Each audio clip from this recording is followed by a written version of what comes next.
Hey guys, this is Shubho back with another Photoshop tutorial. In this tutorial, we are gonna see the orange and teal effect. Okay, so let's get started. I have actually two images open for this. You'll soon go to the monitor and we'll see.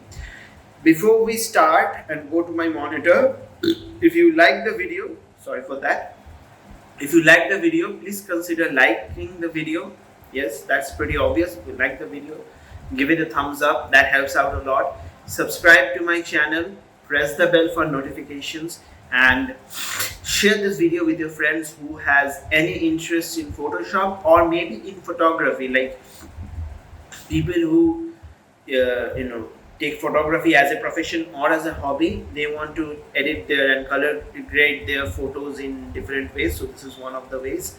So make sure you share it with them so that they can also learn. With that being said, let's get started. Now let's go to the monitor. So here we are with our photos. So this is photo number 1 and this is photo number 2. Now the first thing we want to do is we want to duplicate the layer. Again, good practice. We do not want to destroy the main image. So we're gonna go Control J or Command J. So Control J, and we have our duplicate layer right here. Now we are gonna turn this into a smart object. So let's not the thumbnail. We're gonna click here. I'm gonna go convert to smart object, and here we have it. And we are gonna go filter, and we're gonna go camera raw filter, and there we have it. Now I was doing some work, that is why it opened in the calibration menu.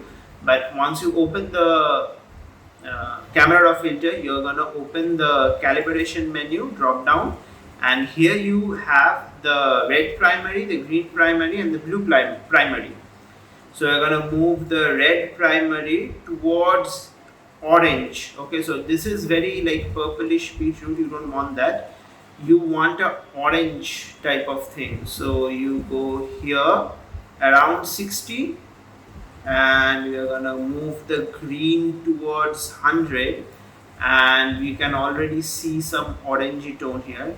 And because we want a teal and orange, we are gonna move the blue primary towards cyan, and there you can already see the colors coming out. Now we need to change the saturations.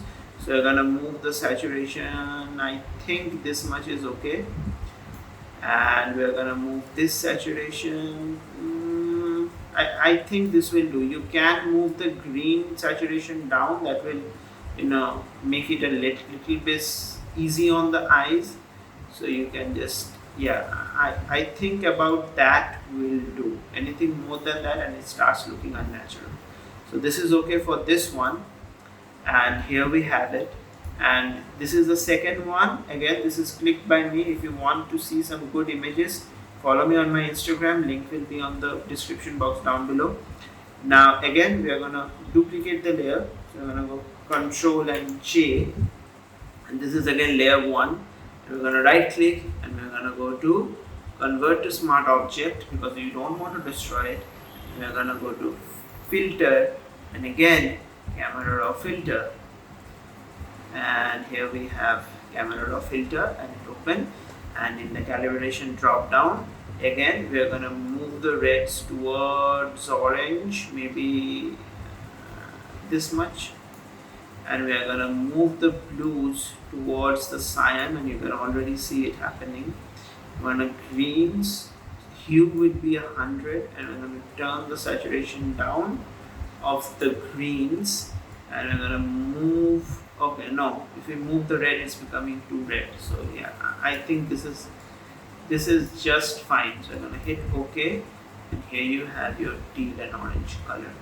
Now if you want to play around with it, let's see what it can do. And just open it up a second time. Let's move the saturation of the cyans up, and yeah, now it's looking good.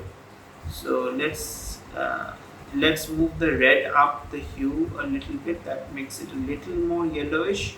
Yes, and this is good. This actually looks good. So Yeah, I'm going to stick with this one. So there you have it. This is your tutorial for the day.